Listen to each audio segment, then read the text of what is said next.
We'll be looking into how to get started with Elasticsearch. So basically, first we need to get this installed. How we'll do that is we'll go to Elasticsearch, download, then we go to Elasticsearch downloads page, which is up here. At the time of recording, probably 7.6.1 is the latest version. That's fine. And we'll be trying this out on Linux. So we'll copy this link for Linux over here. We right click on this and copy the link. Then we go over to the Linux we have, and then we type in the command wget and we paste this link which we copied and press enter. We wait for it to download. That probably takes some time. While that's happening, we have to figure out, okay, what and all will we do with this. Basically, in Elasticsearch we will index some documents can be something such as for example, in this series we will be looking into how to document all the news that we can get from Google News.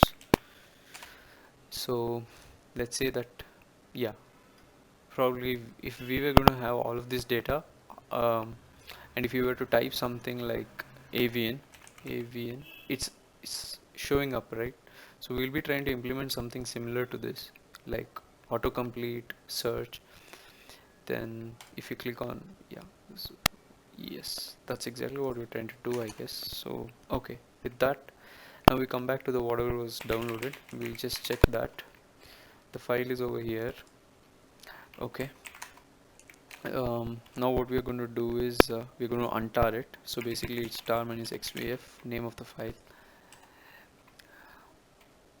Once that's extracted, we have to go inside that folder and inside bin ls over here, and you would find something like Elasticsearch. This is the executable that you will be required to in order to get it up and running. Probably if I give Elasticsearch dot slash, that is to make it run, and click enter, it would start up. Yes, yeah, this is like very just bare bones. It just starts with whatever default config and stuff it is there with, but you wouldn't go production with this. So first let's stop that whatever is running, go back one step, go into config ls. Right now I'm inside the config folder inside Elasticsearch. Here we see one file called as elasticsearch.yml. This file contains most of the configuration with regards to the IP, the port, where this is running, what is the name of it, if it's a part of a cluster, then how do you do that.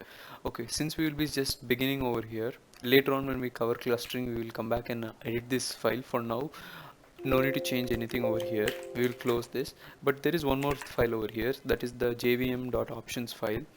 In let's say you're running it on your droplet or over cloud, wherever resources are not that much available, so you might need to reduce the, by default, yeah, it by default Elasticsearch occupies around 1 GB of RAM when it runs. So we could reduce it if you are in that position. So the file over here, xms 1G is there, right here. You can edit this to something like 256 M or 512 M. This is just, since we are not running with too much data and we are not expecting it to occupy all the resources, this much seems fine for my use over here. So I'll just save this, quit it, come back here, go to bin ls. Yeah, and one more thing, I don't, when you run Elasticsearch as a root, it crashes, so be aware of that. You should be as a local user.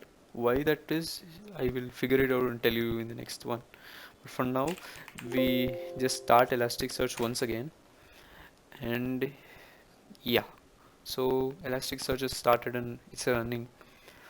So so basically, yeah, this is how you just set up a server in which you can install Elasticsearch. This is no, there is another way how you could install Elasticsearch, which they show over here. Like you could install it via apt-get. That's another way, but or you could even download the deb file. But this, whatever I just showed, this path seems to work for me. I don't have any issues with this. So yeah, that'll be end of this one. Next one, we will figure out how to add some indexes and start searching.